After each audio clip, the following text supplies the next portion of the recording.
ओम श्री गुरुवे नमः। ओम शांति ही शांति ही शांति ही। प्रणाम भगवान। भगवान एक सत्संग योग वासिष्ठ महारामायण से और सर्ग नंबर 14 से 16 से कंटिन्यू करते हैं भगवान, जिसका शीर्षक है विचार, संतोष और संत समागम का विशेष रूप से वर्णन तथा चारों गुणों में से एक ही गुण के सेवन से सद्गति का कथन। श्री वशिष्ठ जी कहते हैं, हे महाबुद्धि मान राम, इस संसार में श्रेष्ठ संत समागम मनुष्यों का संसार सागर से उबारने में सर्वत्र विशेष रूप से उपकार करता है। जो महात्मा पुरुष सत्संगति रूपी वृक्ष से उत्पन्न हुए विवेक नामक निर्मल पुष्प की रक्षा करते हैं, वे मोक्ष फल रूपी संपत्ति के अधिकारी होते हैं। जो आपत्ति रूपी कमलिनी के लिए हिम और मोह रूपी कोहरे के लिए वायु के समान है, वह उत्तम संत समागम ही इस जगत में सर्वोत्कृष्ट है।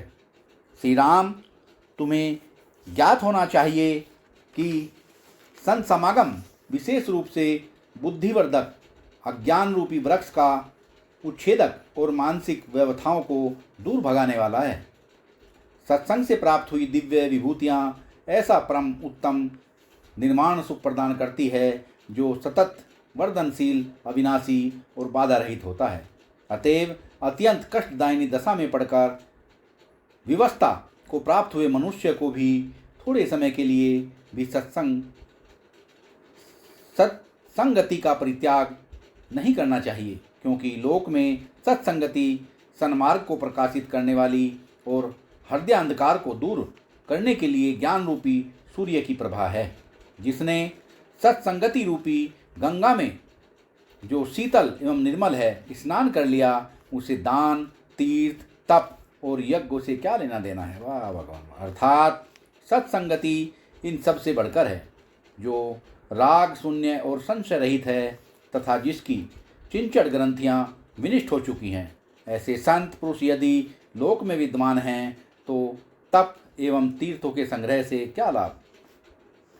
अर्थात वह फल तो उन संतों की संगति से ही प्राप्त हो सकता है। इसलिए जिनकी चिंचड़ियाँ ग्रंथियों का विनाश हो गया है एवं जो ब्रह्मज्ञानी हैं, उन सर्वसम्मत संतों की सभा उपायों द्वारा भली भांति सेवा करनी चाहिए, क्योंकि वे भवसागर से पार होने के लिए साधन हैं। किंतु जो लोग नरक अग्नि को बुझाने के लिए मेघ स्वरूप संतों को अवहेलना की दृष्टि से देखते हैं, वे स्वयं उस नरक अग्नि की सूखी लकड़ी बन जाते हैं।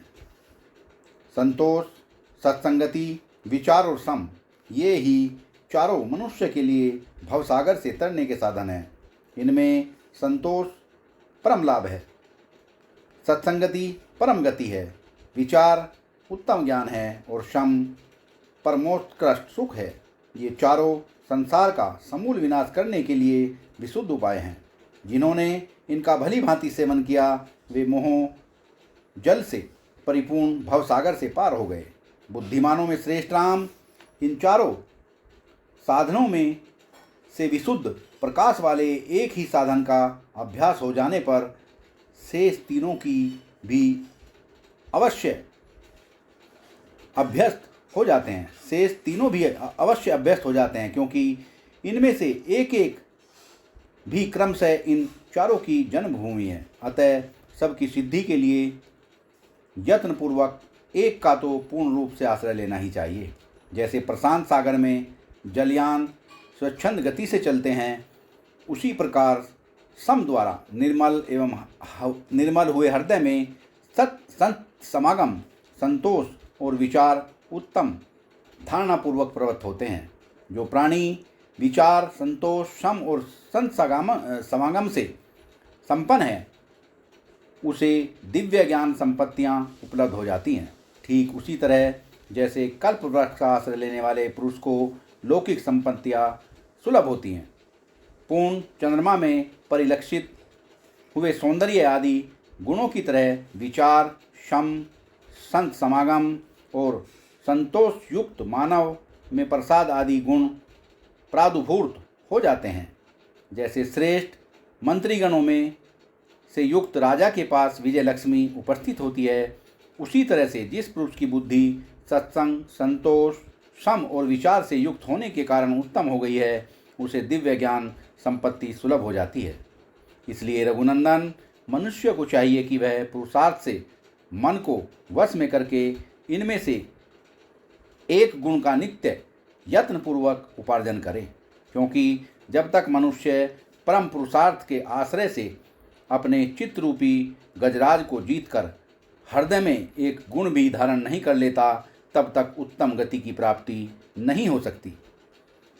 जिसके चित्त में उत्तम फलदायक एक ही गुण सुदृढ़ हो गया है, उसके सारे दोष शीघ्र ही नष्ट हो जाते हैं, क्योंकि एक ही गुण की विशेष वृद्धि होने पर दोषों पर विजय प्रदान करने वाले अनेक गुणों की वृद्धि होती है, और एक दोष के अधिक बढ़ जाने पर बहुत से गुण विनाशक दोष बढ़ जाते हैं।